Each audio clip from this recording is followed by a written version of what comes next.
I'm way more worried about my daughters falling away from the church than being shot on the church. The handbook is not doctrine. The handbook is not scripture. The handbook is not involved in any of my covenants. The moment that tide switches, where I fear dying physically before I fear dying spiritually, I think that's where I'm in trouble. Somebody's playing Deputy Fife in the back, shooting their pants. And now let us reason together. Welcome back to Salty Saints. My name is Hayden Holm, and today I am joined by a fine panel of gentlemen. We've got with us Sam, and we've got with us Charles Neal. He goes by Neal, but I like calling him Charles because it sounds professorial.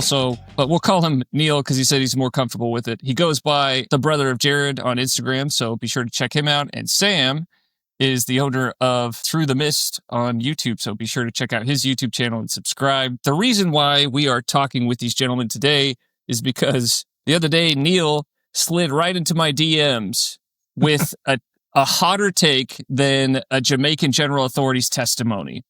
He said he supports the church's gun policy. In wake of recent news, a lot of people have been coming out swinging against that policy. So today, we are going to dig into those claims, and we are going to get into the weeds about Neal's beliefs on the church's policy regarding handguns in 2025. First things first, let's start off with Neal, your background, and then Sam, you've got some background that I think you've been keeping on the shelf for a while. We're going to bring that out so people realize the kind of credentials that you bring to bear on the conversation. But let's start with Neal. Yeah, my background mostly, I'm a correctional officer in the state of Oregon. I did corrections in Idaho too, so I work in the prison systems. I also did some volunteer callings for the prison ministries out at the Idaho Maximum Security Institution. Like I said, I wouldn't class myself as law enforcement, but I've had professional grade training in firearms through the state of Idaho, state of Oregon. Most people know me for my collection of guns and stuff like that. Like I said, my Instagram is mostly firearm stuff. I get your posts almost every single week. You've got how many guns do you have? Honestly, I don't know at this point. I do rotate through quite a bit too. Also, outside of my professional work, I work for Northwest Gun Supply out of Napa, Idaho. So we're like the premier AK builders for the Northwest. So any AK work or any sort of Kalashnikov or Eastern Bloc style gun, we usually build out there. We're kind of more known for, we did some work for Grand Thumb. He's done a couple reviews on some of our AKs and stuff like that. So most of my collection is 1911s or AK Kalashnikov style weapons. I do have ARs. I do have other stuff too, but my page, I'm mostly in my old man collecting phase of 1911. He's a Browning high powers. Yeah. That's what I'm saying. It's all my 1911s and Browning high powers, and all my son that's just AK. So I have the best of both worlds. So like I said, I'm not the gun expert like that. It's just I'm a very big two-way advocate and also just enthusiast with firearms. I love it. Sam, give us your background, because let's pop this open just like a little Easter egg here. What is your background when it comes to guns? So the first gun I ever shot was no, I'm just kidding. We're not going to go that far back. So I'm just basic military, right? So I started first 4 years off with the Marine Corps. Nothing exciting. I was just a pogue or whatever. But then I got out of the Marine Corps and I joined the Army, and now I'm in Special Forces. So I'm a Special Forces medic, 18 Delta. I've been stationed at Fort Bragg here for since 2014. So the training is here at Fort Bragg, and then my first duty station was with 3rd Special Forces Group. And so, if anybody ever wonders, like that logo right there is a Special Forces combat dive bubble, or the Army Special Operations combat dive bubble. So I'm a diver. That's what team I was on, a dive team. So when it comes to guns, like I've shot the variety of firearms. I have never disassembled though in 1911. I've never disassembled in 1911, and I probably never will. As far as my gun collections, I just have I have a Daniel Defense DDR4, and just a Glock 19. I used to have quite a bit of a bigger collection, but I just kind of whittled it down over the years.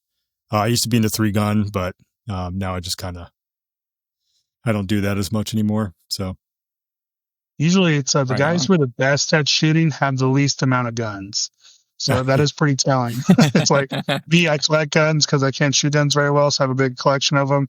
People are pretty good at shooting. Usually I have my one rifle, my one pistol set up, and I'm happy. But Yeah. All right, so we've got the background out of the way. So we've now established you guys as authority figures when it comes to firearms. Basically, let me give my background here. Okay, I'm the average dad. I've got, one or two. I don't really know their names. They're mainly for home defense. I've taken some classes. I grew up shooting. Both of my grandpas had farms.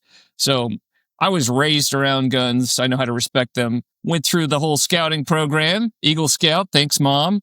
And it was great. And so I'm comfortable around them. I don't know a whole lot about them. But as I was saying earlier, the only thing I'm carrying these days is toddlers. So that's kind of my stance and my knowledge when it comes to guns. But Neil, we understand that the church's policy around firearms on church property is pretty restrictive.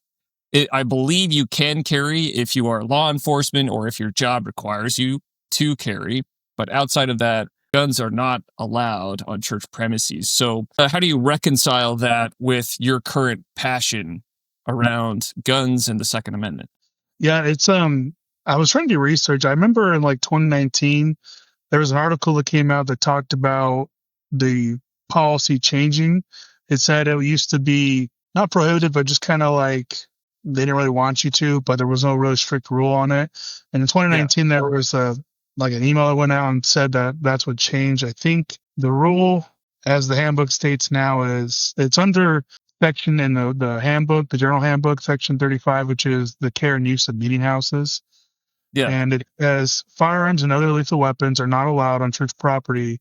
This includes concealed weapons. This does not apply to current law enforcement officers. Looking back though, too, I found an article back from 2004 from Salt Lake where it talked about that too, where they were going to start prohibiting firearms and concealed weapons permits in chapels and stuff. So I'm kind of confused on maybe the exact date of when this started coming into play. It sounds like back in 2004 they were pretty against it and stuff, but then 2019 it was, I don't know, that was like the official in the handbook when it changed. But breaking it down, there's kind of two avenues you can look at this. There's kind of like the practical, like earthly sense of why we shouldn't have it, like the liabilities, the insurances, the training. There's a lot to go with firearms. And there's also the spiritual side of things.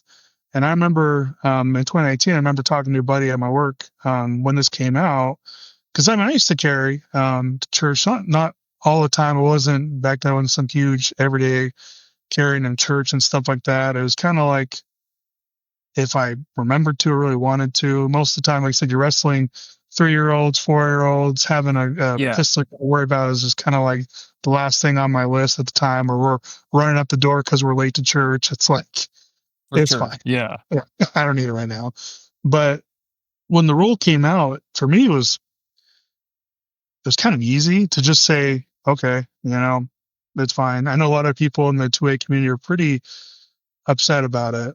And like I said, so me, like I said, I wasn't. It seems upset. like, I think a lot of the really big LDS influencers came out after the Michigan shooting and started bashing the church's handgun policy. And so what do you say to those people that say, well, it's mostly legalese, it's mostly just a policy, it's not doctrinal, and in fact there are scriptures in the Book of Mormon that will say you need to defend your family even with your own life. And so what do you have to say about that? Yeah, I say like I said, there's a lot of like worldly stuff, like the legalese stuff that honestly I think plays a big role in it. And I think that was like the trajectory they went was legalese, but then they backed it up with doctrinal stuff, and that's when I kind of really felt more peace about it. But a big one let's too, get into that. A big one to explain too is just how, and in this stance, the church isn't anti-gun with this at all. So that's a big thing too. I think people in today's world, when it comes to, let's say, 2A advocacy, for a lot of members, that throws a huge red flag up, where it's like as soon as someone says no guns for anything, and not a church, not here, it's more of their political side kind of like wakes up and goes, you can't tell me I can't have a firearm. My constitutional rights, and they get really upset and it becomes more of an emotional argument in that mindset. And like I said, there is, and that's what I'm saying. I think doctrinally it still pertains that we are supposed to protect family. I wouldn't say we use weapons all the time, but it's like we should protect life and liberty at all costs. But I think what the Lord is asking us in this thing is, hey, for 2 hours a week, I need you to put your trust in me and pretty much separate yourself from the world and come to church, to focus on that versus having, let's say, worldly, I would say, like fear, so to speak. Right.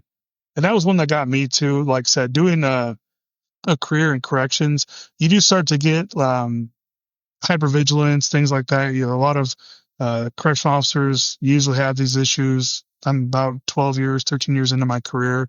And you get to a point where you start getting these, I don't say PTSD, but you start getting a lot of these stresses that just accumulate with the career. And I noticed myself kind of going down that path too. And usually when they get more into firearms, concealed carry, stuff like that, you kind of just keep that heightened sense of I'm here to protect myself and my family. And when the church's policy came out, like I said, it was almost like a relief to me too, where it was like me having this time to go to the house of the Lord, to leave my stuff behind, to go to him empty-handed, to receive like relief, to get that spiritual sense of growth. Like I said, a lot of people I know had a real struggle with that when it first came out. I would say a big one that helped me out figure this out was the Anti-Nephi Lehi's in Alma 24. Reading that chapter was pretty eye-opening to me, and also kind of helped solidify why the church's stance was this way. The Anti-Nephi Lehi's story, obviously, they bury their weapons of war themselves.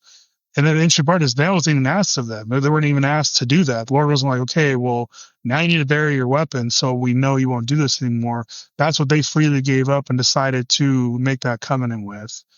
I'm sure having those guys that were there were kind of like, well, don't bury all of them. I don't want to die. Like, I'm not making this covenant. Like, you guys can do this. Right. Keep me safe too. Yeah. Forget that. I'm keeping this thing. Yeah. Yeah. It's like one of the things I hear the most from members who maybe are, I don't want to say like upset about it, but I don't think they truly have looked into it or thought about it too much. It's kind of that gut reaction of like, no, I'm going to carry everywhere because I need to protect my family, which is a righteous cause. It's not a bad thing to want to do that. But it is kind of like just that first emotional reaction step of like, this makes me upset. But as you kind of dig deeper into it, you kind of understand maybe where the Lord's coming from. Legally side of things, like I said, with Sam having firearms training, he probably knows better than everyone. It's like, first off, I wouldn't trust a lot of members to carry. Honestly, it's hard to say that and stuff, but there's a lot of things. I know I think it was one of the NPR articles that came out in 2019 when the church changed its policy. They talked about an ND that happened, which is a negligent discharge. People don't understand. So the gun goes off without a command or a proper command. Right. And it happened in Sacramento and Provo. And it's like, it says no one got hurt in that one. I'm sure people were pretty upset though when you're feeling the spirit going, taking sack, and all of a sudden you get a big explosion. I mean, holy smokes! Yeah, you're definitely feeling something a little bit more than the spirit during that sacrament meeting. People's prides were hurt. Oh yeah, I couldn't. Oh, I wouldn't. Sure. I wouldn't be in that ward anymore. I'd move. It's time to move. Yeah, it's time to move down the street. Somebody's playing Deputy Fife in the back, shooting their pants. That's crazy. Who's got a hole in their pants? We have to figure out who did this. That's right. I mean, that's like, I don't say it's an extreme example, but it is an example and stuff of one of the reasons why too. There's a lot of insurances involved with the maintenance of the chapel and stuff like that, where we don't want to have people who are ill-trained, don't have proper firearms, proper holsters, that don't understand legalese, the law when it comes to using deadly force. Some people, it's like when they carry a gun, everything, it's like when you carry a hammer, everything looks like a nail at that point. There's just so many legalese side of things when it comes to that, where the church, I think rightfully so, is kind of like, we just can't get into this. And another reason too, I think that happened is we're a worldwide church. I think sometimes for us in America, it's hard for us to get out of our main character syndrome of like, this is all about us in America. Even within the United States, it's hard with other states getting gun rights to members and stuff. So when we rely on, let's say, just random members to have armed security, a lot of other chapels around the world or even in the United States don't have that kind of access to get that. So the church is kind of having a standard level across the board. It's like there's ways that we can protect each other and ourselves that doesn't require firearms.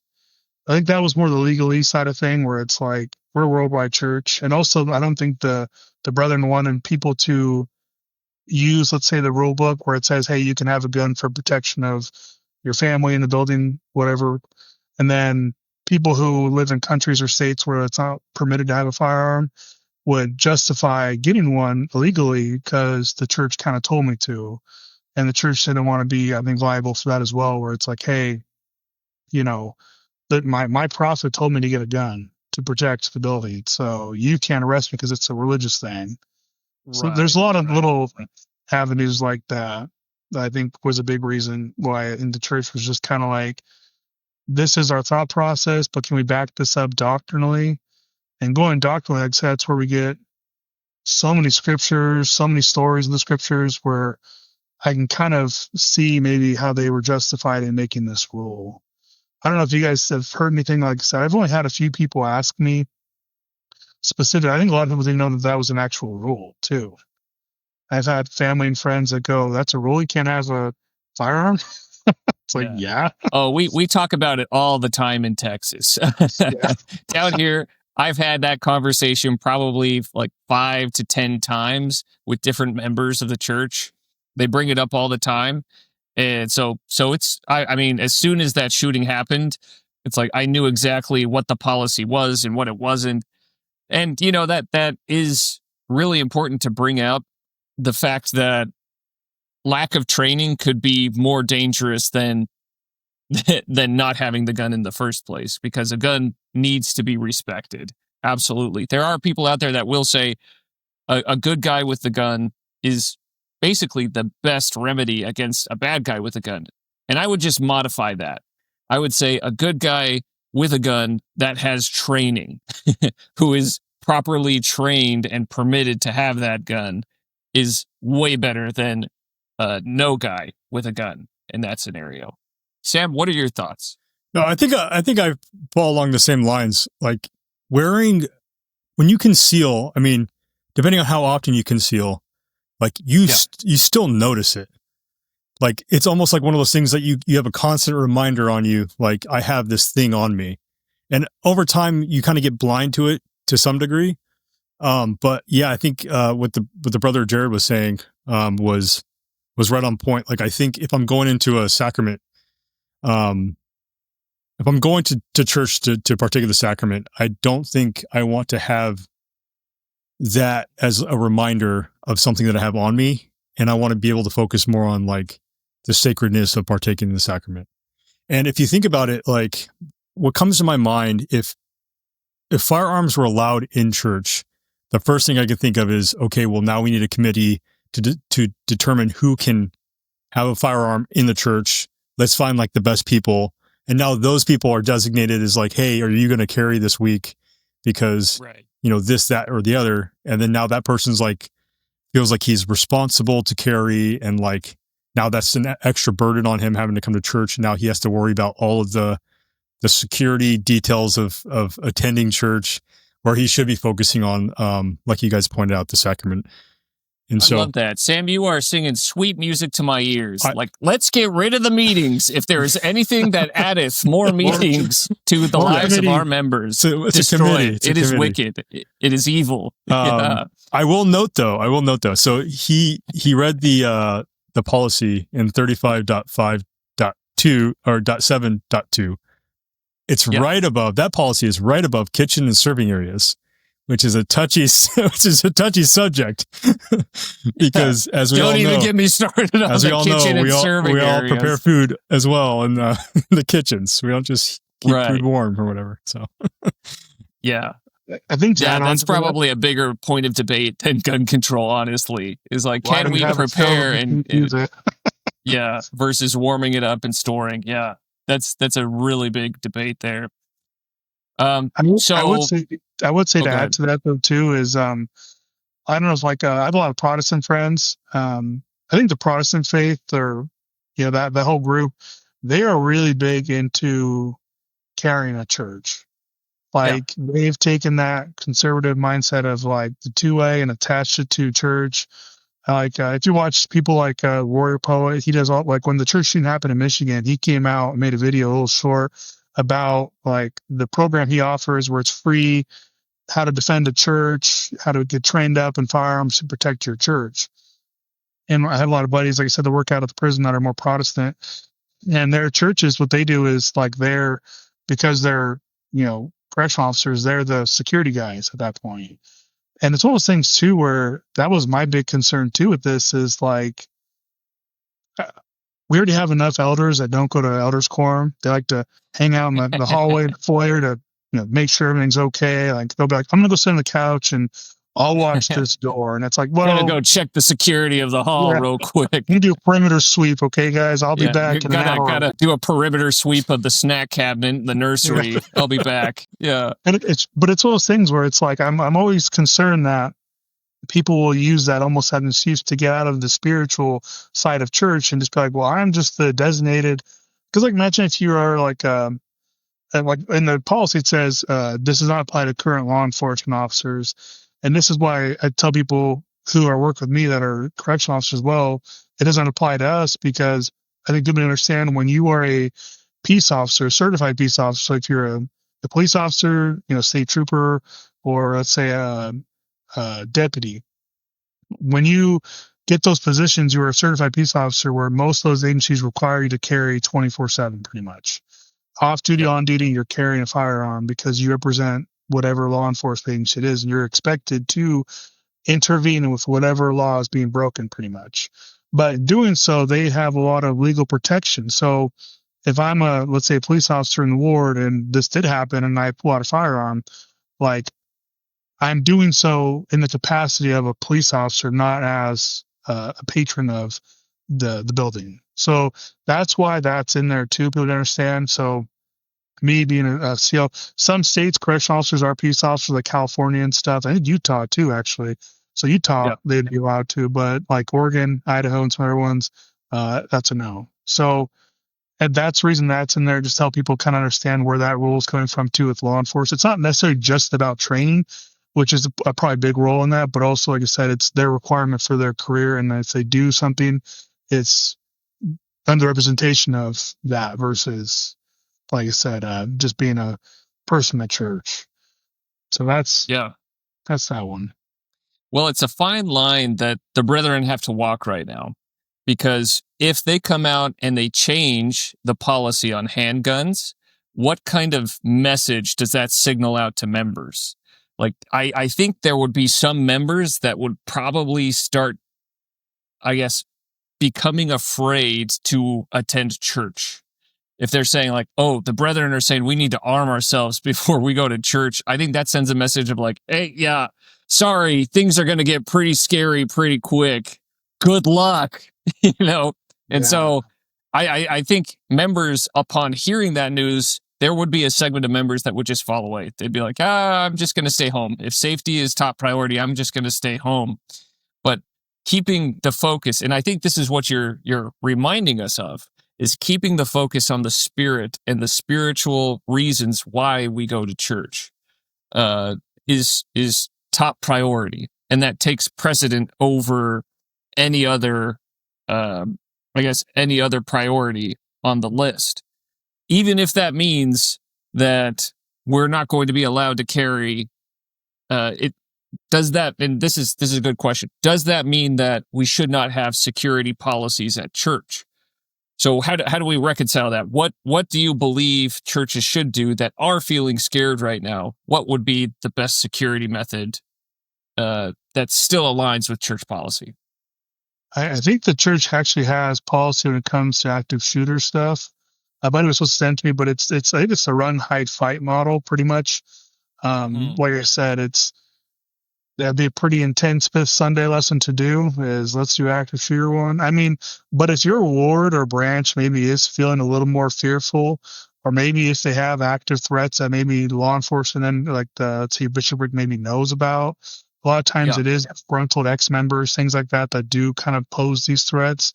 It doesn't hurt to create an action plan with your ward or even just your family to kind of explain like, hey, if something like this happens, what are your priorities? And I think the run, hide, fight model is pretty good for stuff like that because, like I said, I'm not disputing that a firearm is the best tool to have. It is. But the Lord's asking us to have a little more faith and to kind of separate ourselves from the world for a few hours a week to kind of focus on Him and other people in your ward that maybe need ministering to. So, like the run, hide, fight model is pretty good.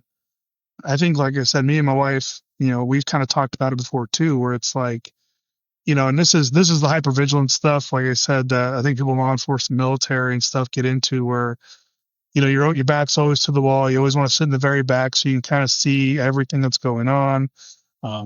You're kind of always running through scenarios in your brain, kind of like if someone come in this door, the front door, the back ones, where would I leave and stuff like that, where the exit's at, things like that. And that can get overwhelmed, but also it's not bad to maybe just have a simple discussion with, your family, your kids, like maybe the kids are older that can help out going, hey, if something happens at all, fire, someone comes in who's not even being violent, but he's causing disturbance, I need you to grab your little sister and go out the closest door and meet at the car or meet at the tree that's somewhere out the building or across the street at this house. Just go meet there until we come get you or we'll go with you. Things like that. And it's also having the brethren in the ward understand their role in a protector status because that proclamation was hit pretty hard at General Conference. And if you look on my Instagram page, it's preside, provide, protect. And protection is a big one there. And we still can protect, even if we don't have one of the tools on our belt that's one of the most useful tools. But if we don't have it, we still can protect. There's things that we can do to stop an active situation, to deter it, things like that. Like I said, me and my wife were discussing that Michigan shooting is pretty bad, but in our building we have multiple wards, like 4 wards of them there, and so my mind was running through it like we always have like 100 people in the foyer when a sacrament meeting's going on. So I was thinking, I'm like, if this were to happen with us, like you have so many people that would be the first on scene, so to speak, before it even got into the chapel. And like I said, just teaching your ward to get out of there, get people that are infirm, the elderly and stuff that can't get out, help them out. I know some friends of mine are working on pretty much like SOPs for their ward for emergency plans, having like certain elders set apart to kind of go, hey, if something ever happens, your job is to go to these rooms where the primary's at, where they've siding's at, figure out who's elderly, who needs help, and to move. So things like that are actually starting to happen and stuff. If you have concerns, that's something to talk to your bishop or stake president about, kind of how to get a little more prepared. It's not bad to be prepared at all, but the firearms is like the one tool the Lord tells us no. And like you said earlier, like you talk about when you carry a gun, nothing's ever 100% concealable. And I had a friend that made a good point to me about that too, where he's like, I mean, we don't know how other people feel about firearms too. There's a lot of stories where if someone did see it, I've had people in the FBI in my ward that had to carry, a bunch of police officers, deputies and stuff. So I'm kind of used to members who do carry. Most wards have someone carrying who's a firearms or a law enforcement officer of some sort. So it's not rare. But some people do have a pretty negative connotation with firearms. I know on my Instagram page, whenever I do my Sunday Gun Day post, which I usually post a picture of my scriptures from Come Follow Me this week, and I'll quote a scripture that I've read that I liked, and I'll usually have it on my desk with, one of my firearms as the side of it. And just, I saw this when I was 8 years ago, and I just absolutely love the idea, and I've been doing it for a few years now. And some members that aren't, let's say, as conservative or 2A as me, from other parts of the world even, were pretty upset, thinking like, why would you put scriptures and guns together? How dare you? Oil and water, that does not mix. And it's like, for us, in North America, like this is the thing people understand too. We're a worldwide church. Maybe explain to the rest of the world why firearms are a big part of our culture. It's not an evil Yeah. or negative thing, but it is a big part of our culture. We have John Moses Browning in our church. Like we have the guy. Mormons have had a huge Right. influence on the gun industry and community for centuries. So it's like Yeah. we're a big part of it too. So it's people need to kind of understand the firearms love that North America has, so they don't understand why this is such a big deal for us. It's a pretty big deal for us. Right. But And when there's you other, say North America, you're referring to the USA. I have relatives in Canada that when I mentioned that I have firearms in my house, they got so scared. They're like, hey, aren't you worried? Aren't you terrified about the firearms killing the children? And I'm like, they're in a safe. How it's are a they going to get visceral out of the reaction. safe? Yeah. So I get And that. But yeah, no, in Canada, I'm right there with you. It's like nobody's carrying. Nobody does carry where we go. And so it's a completely different mindset in that chapel. It's not even a possibility for them to carry. So it's for them, it's going back into that security protocol of having an emergency plan in place. And I like that you're bringing that up. It's something that the church, I don't know if your families did that growing up, but my family, I remember we had like a whole emergency preparedness plan, like a personal plan. If there was an emergency in your own home or a fire, my family went through like a fire drill and told us like we need to meet at this point outside the house if there's ever a fire, and they ran us through some drills and stuff. And it was super helpful. I think so the church is coming, I think, more from that angle. Instead of saying let's bring firearms, they're saying let's have a plan in place so that we know how to respond appropriately when an emergency happens. And correct me if I'm wrong, but I do believe that local law enforcement will provide free training to churches on the run, hide, fight model and helping them learn how it can look in their building. Is that right? yeah, I know ours does. Like there's some local ones. They do like active shooter training too. And that's the thing too. Sam being a medic, he probably knows a better new one, like stop the bleed courses. Because like I said, even if I had like said, say I carried my firearm on me, something like the Michigan shooting, no matter what, even if you like said, unless you're standing outside the chapel when church is going on for whatever reason, someone's walking up with a gun and you shoot them, stop them before they enter the church. That's more than likely never the case. It's usually like this, where they're normally going through a sacrament and all of a sudden there's a car driving through the wall. And then everyone assumes it's an emergency, like a car accident. And like the saints there were running to go help, which is once again an amazing thought that they had. Oh, let's go help this person. And they end up taking fire in the response. So even with your most preparation when it comes to carrying, let's say, weapons or tools that can stop a threat, being able to do first aid, stopping bleeding and stuff like that can save lives just as much. And if, like I said, if you have that, I won't say fear, but like I said, anxiety of like things like this happening, a simple basic first aid CPR class to learn CPR and basic first aid and combine that with a stop the bleed course. Like in my car, like I said, I carry everywhere outside of church because that's just how I am. But I mostly started carrying more medical trauma kits. I've responded to more car accidents on the way to work than needing my firearm. So having that training, I'm a stop the bleed instructor at my work too. So I do a lot of that kind of training, but we've had multiple car rollovers and stuff where we've had to tourniquet people that lost kind of arms and things like that. So that's a training too that can also help you feel more comfortable and confident when you're out in town. So even if, because tragedies strike when you're not ready for them. So no matter what, someone's probably going to be hurt. So having that trained to possibly save a life is a huge benefit to have to your ward and your branch wherever you're at. That's a great thing to have stowed away. Yeah. And you mentioned before, elders quorums are falling asleep and they're basically dead. So this could give them something to do. You could, I think, you could carve out an elders quorum security team, not necessarily to patrol the halls or anything, but to just create an emergency plan and help train the ward on that emergency plan. I think that's completely within the handbook. Sam, what are your thoughts? Yeah. Oh, yeah, sorry. I don't think it's a bad idea at all. Like, I mean, let's say in the case of an active shooter, like having people that know how to do basic, BLS or stop the bleed is a huge benefit to everybody involved. Because if you have people that are trying to stop the threat, you can also have people aiding those individuals who have been shot in the interim. And so, yeah, the more people that you have that are prepared to do stuff like that, I think is really beneficial. Actually, to speak to my stake in particular, the last 2 or 3 years, every state conference, there's been an individual within our ward. I want to say he might be a radiologist. He's some type of medical doctor, but he always establishes kind of that message thread with a bunch of people from the ward. I live in kind of a military-ish area, so a lot of people that are either infantry or medics of some sort, special forces.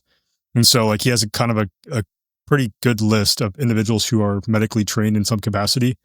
And yeah, he does a thing where it's like, hey, I have all these medical supplies in this area. If you guys can bring some medical supplies with you, anything that we use, I'll reimburse you, or personally I'll reimburse you and, replace whatever you used.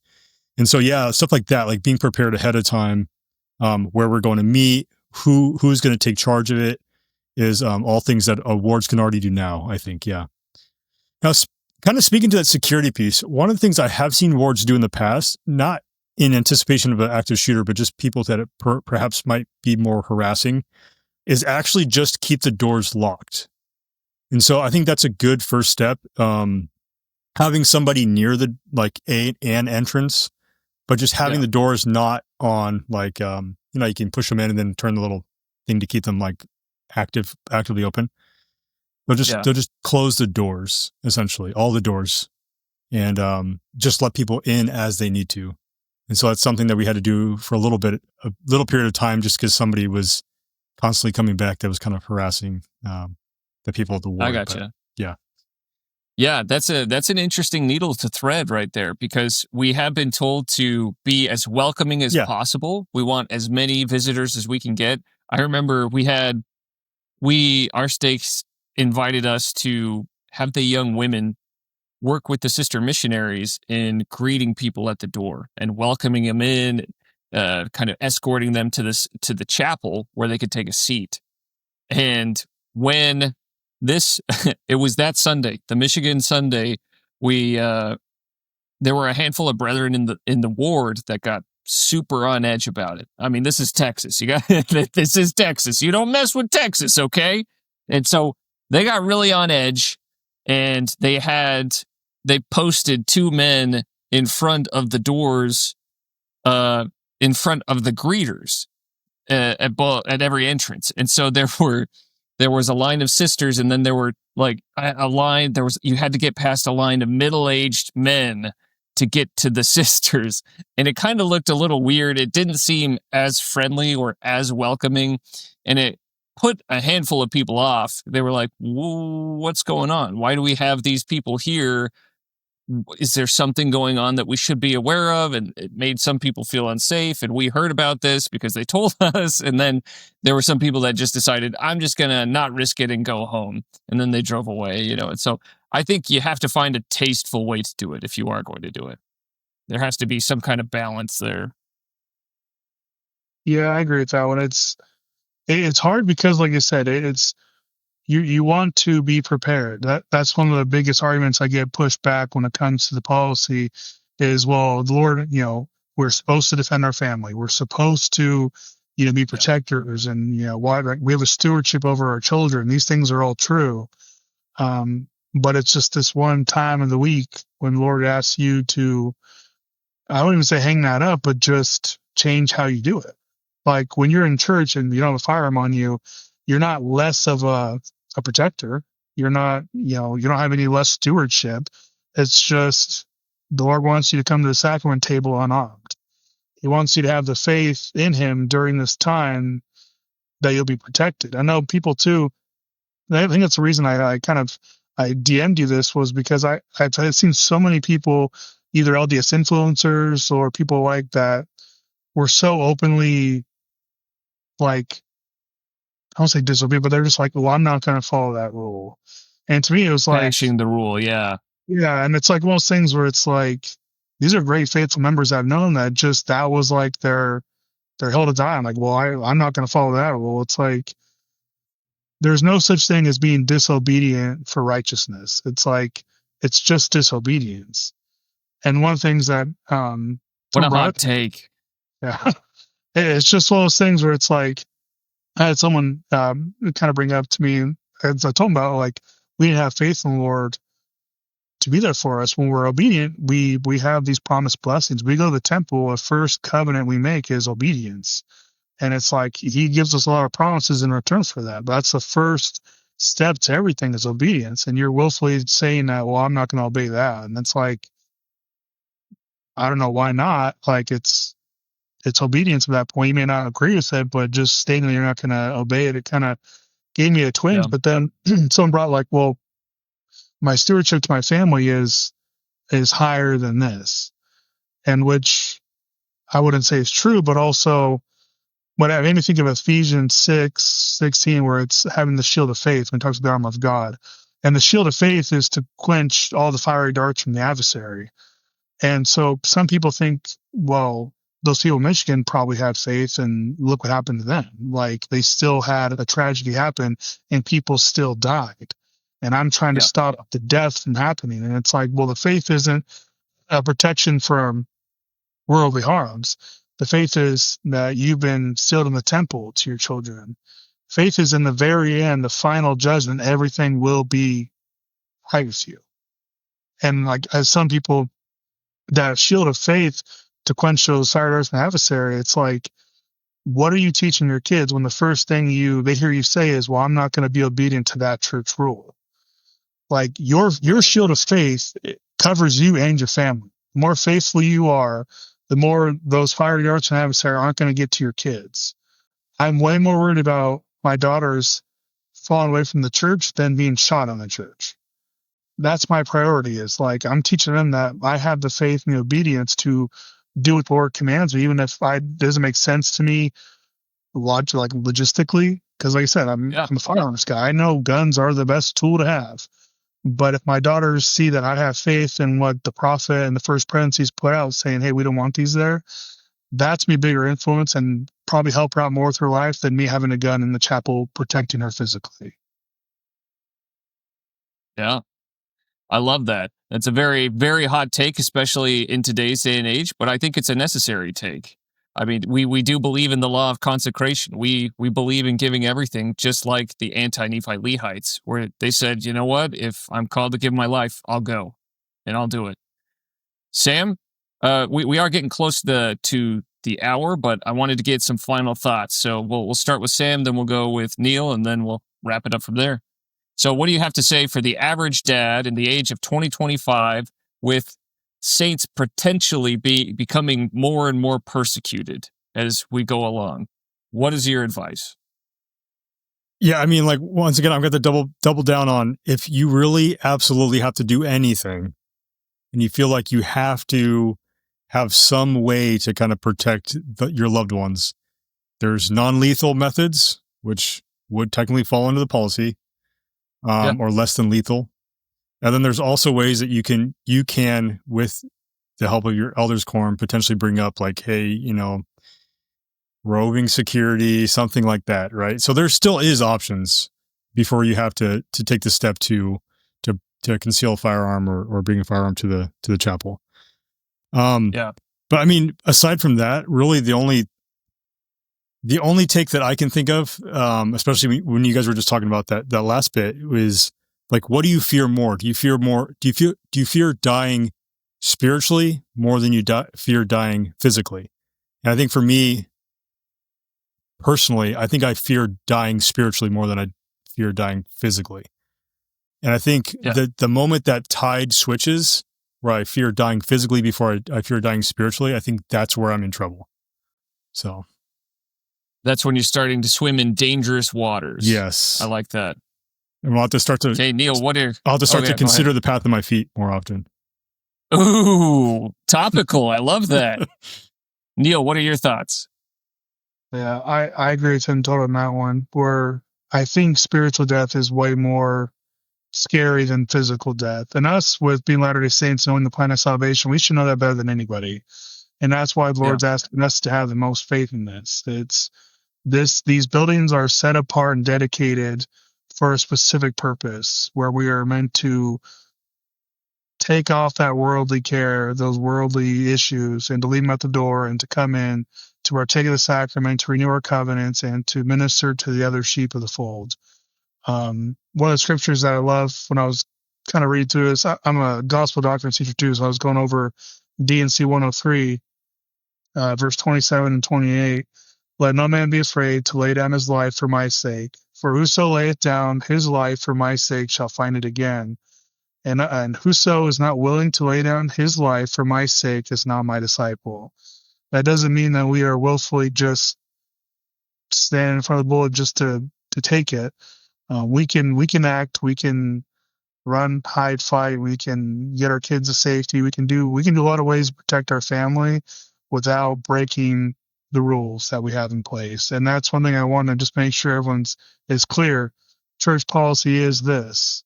If you decide to disobey it, you're breaking covenants that you've made to the Lord to be obedient. It's hard to hear. It's hard to swallow for a lot of people. It's hard for me at first, but the more I dug into it, read the scriptures, read more of these stories where people learn to have faith in Christ for the end time, not just for your physical protection on earth. I remember, really quick, I'll say, during the Michigan shooting, one of the girls who was like 14 did a little, she talked about on the phone about what had happened to her. She kind of laid out her story of the events that took place. And you want to hear some amazing faith that came out of that, is that young woman who shared her experience. And in the end, she said the only scripture that kept coming to her mind was Matthew 5:10, which is, blessed are ye which are persecuted for righteousness' sakes, for theirs is the kingdom of heaven. Our youth, she had faith in everything being all right.